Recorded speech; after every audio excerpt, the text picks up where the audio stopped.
The Elder Scrolls V: Skyrim on Switch. I remember my first experience with Skyrim. It was on the PS3, which was arguably the absolute worst way possible to play the game.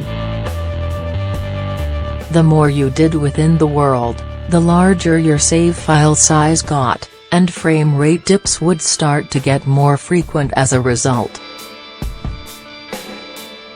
It was pretty nightmarish.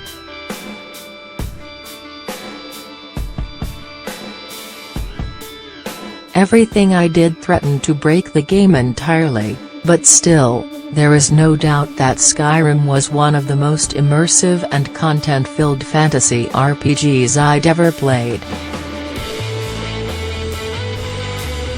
The Switch marks the sixth console Bethesda's esteemed RPG has been released on, and considering the fact that I haven't touched the game since sinking hundreds of hours into that PS3 version back in 2011, returning to Tamriel on Nintendo's new system sure brought back a lot of memories about arrows in knees and sweet roll thefts.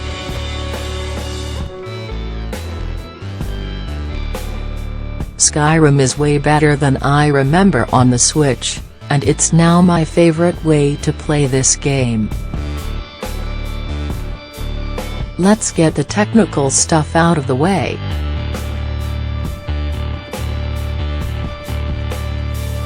Yes, the game certainly looks worse than its PS4, Xbox One, and PC counterparts.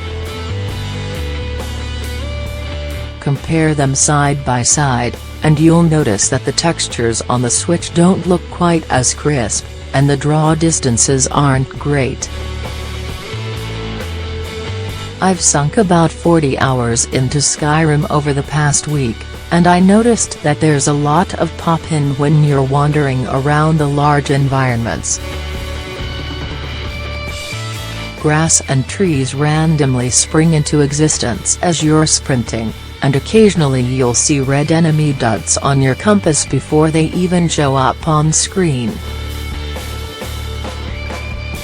The pop-in is even more noticeable when you're riding on a horse. I personally didn't mind it too much, though I can see how it might be a real annoyance for players who value graphical fidelity and visuals in their games above all else. The visuals looked pretty good in both docked and handheld mode. The game runs at 720p in both modes, but it still looks just as good, if not better than the PS3 and Xbox 360 versions. It's not going to be as pretty as the current-gen console and PC versions, sure, but Skyrim on Switch certainly isn't ugly at all. If Doom's rough visuals on the Switch worried you, as it did me, you'll be pleasantly surprised at how great Skyrim looks. This isn't surprising, considering that Skyrim is a much older game and is way less graphically intensive. The skyboxes still look gorgeous and you can appreciate the game's northern lights, and walk through the beautiful autumnal and snowy areas.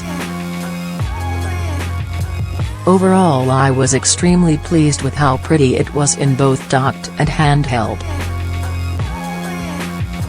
Skyrim.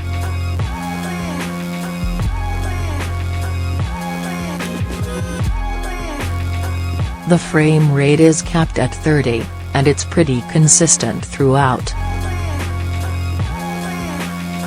Through my 40 hours of play so far, I haven't encountered any incidents where the frame rate dipped noticeably, even in crowded towns or in combat zones with more than 5 enemies. While playing on the PS3, one of my biggest complaints with the game was the lack of the quick save function.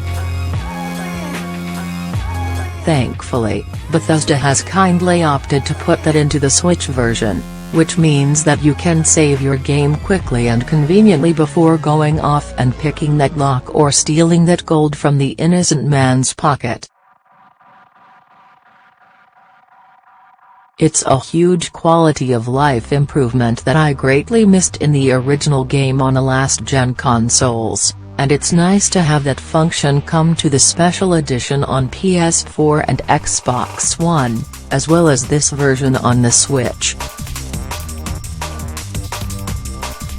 Key binding is also available in the game, of course, and it's definitely something you'll want to fiddle with once you get started, as the default controls are pretty weird. As for game bugs and glitches, well, it certainly wouldn't be a Bethesda game if it didn't have any of those. Skyrim is still as janky as I remember it, and you will have encounters where NPCs would occasionally fuse into an object or another character when you talk to them. Some of the old exploits are still intact here as well, such as sneak attacking the Greybeards in High Hrothgar to improve your sneaking ability. There were a couple of instances where the game seemed to have some audio glitch where I'd hear a loud static sound to the side of my character when there wasn't anything around me. This happened in both docked and handheld mode, with and without a headset connected to the Switch. It isn't a common occurrence, but it is an issue in the game. There aren't any game-breaking bugs, though I was forced to restart my game completely after dying to a bandit and having my character's death animation stuck on screen as the game's loading text appeared. So, yeah.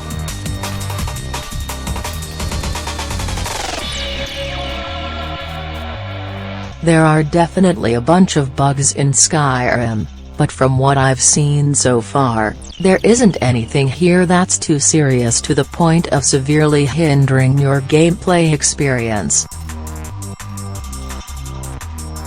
Loading times are also surprisingly short.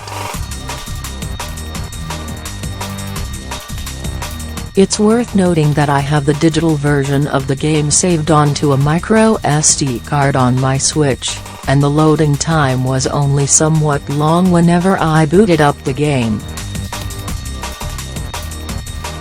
It would take maybe about 15 seconds for the menu to pop up, and loading into the game took another 15 seconds or so. However, once you're in the game proper, loading times are a non-issue.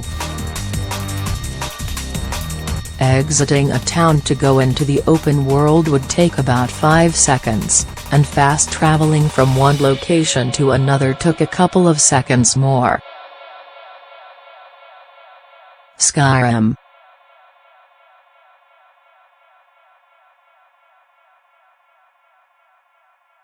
Because it's on the Switch, Skyrim also now comes with motion controls. You can turn these off in your settings, which I recommend that you do once you jump into the game. The gyro controls are pretty nice for when you're aiming with a bow, but I found them to be more of a hindrance than a help for every other aspect of the game.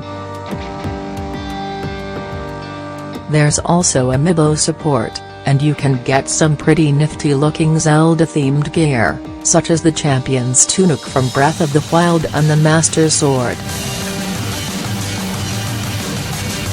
Just like in Breath of the Wild, amiibo can only be used once a day, and they also give you extra resources like arrows, ingredients, and occasionally pieces of equipment. Most importantly, however, Skyrim is just such an absolute pleasure to play on the Switch. It's a complete version of the RPG we all know and love, with barely any compromises or trade-offs to speak of. Sure, the game doesn't look as pretty as the other versions, but it looks good enough. It's not ugly to the point where you won't be able to even stand looking at the game, and it's perfect for marathon gaming sessions. As expected, there's no mod support either, so PC players might have a hard time coming over to the Switch because of that. There's also no Creation Club support, so it seems unlikely that the Switch port will ever have access to user-created content. However, Bethesda does kinda make up for that by also including all of the previously released DLC, such as Hearthfire, Dawnguard, and Dragonburn. That's a lot of content on top of the base game itself. Despite that, I've found myself completely drawn into Tamriel over the past week. Being able to play such a massive RPG like Skyrim wherever you want is truly a technical marvel, and I'm thoroughly impressed with what Bethesda's been able to pull off here. The main draw of the Switch version is the portability factor.